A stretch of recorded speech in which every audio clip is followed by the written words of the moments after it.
আসসালামু আলাইকুম ভিউয়ার্স, কেমন আছেন সবাই? আশা করি আল্লাহর রহমতে সবাই ভালো আছেন। সবার বহুল প্রতীক্ষিত দীর্ঘ অপেক্ষার পরে সরকারি চাকরিজীবীদের জন্য নতুন বেতন কাঠামো প্রস্তাব চূড়ান্ত করেছে বেতন কমিশন। কমিশনের সুপারিশ অনুযায়ী চলতি 2026 সালের 1 জানুয়ারি থেকে আংশিকভাবে নতুন বেতন কাঠামো কার্যকর করার কথা হয়েছে। পুরো মাত্রায় বাস্তবায়ন হবে 2026 থেকে 27 অর্থবছর প্রথম দিন, অর্থাৎ আগামী 1 জুলাই থেকে। আগামী 21 জানুয়ারি নতুন বেতন কাঠামো সংক্রান্ত প্রতিবেদন অর্থ উপদেষ্টা সালেউদ্দিন আহমেদ এর কাছে জমা দেবেন কমিশন। এরপর প্রতিবেদনটি উপদেষ্টা পরিষদের বৈঠকে উপস্থাপন করা হবে। অর্থ মন্ত্রণালয় ও বেতন কমিশন সূত্রে এসব তথ্য জানা গেছে। নতুন বেতন কাঠামো আংশিক বাস্তবায়নে প্রযুক্তির অংশ হিসেবে 2025-26 অর্থবছরের সংশোধিত বাজেটের পরিচালন ব্যয় 22,000 কোটি টাকা বাড়ানো হয়েছে। বেতন কমিশনের হিসাবে প্রস্তাবিত বেতন কাঠামো পুরোপুরি কার্যকর করতে অতিরিক্ত 70 থেকে 80,000 কোটি টাকার প্রয়োজন হবে।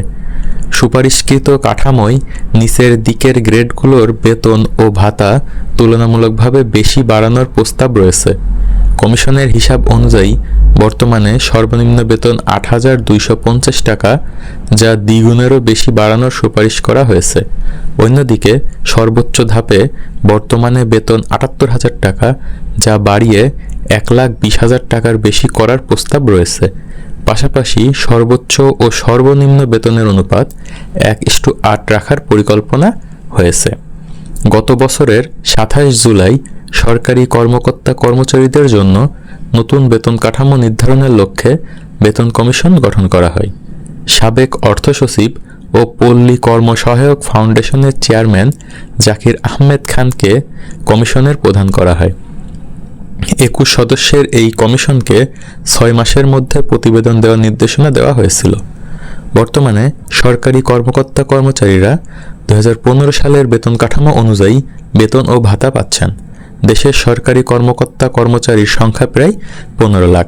তো এ থেকে আমরা বুঝতে পারি দীর্ঘ অপেক্ষার পরে চাকরিজীবীদের বেতন কাঠামো চূড়ান্ত হচ্ছে এবং আপনারা নবম পে স্কেল বাস্তবায়নের মাধ্যমে সবারই বেতন ভাতা বৃদ্ধি পাবে।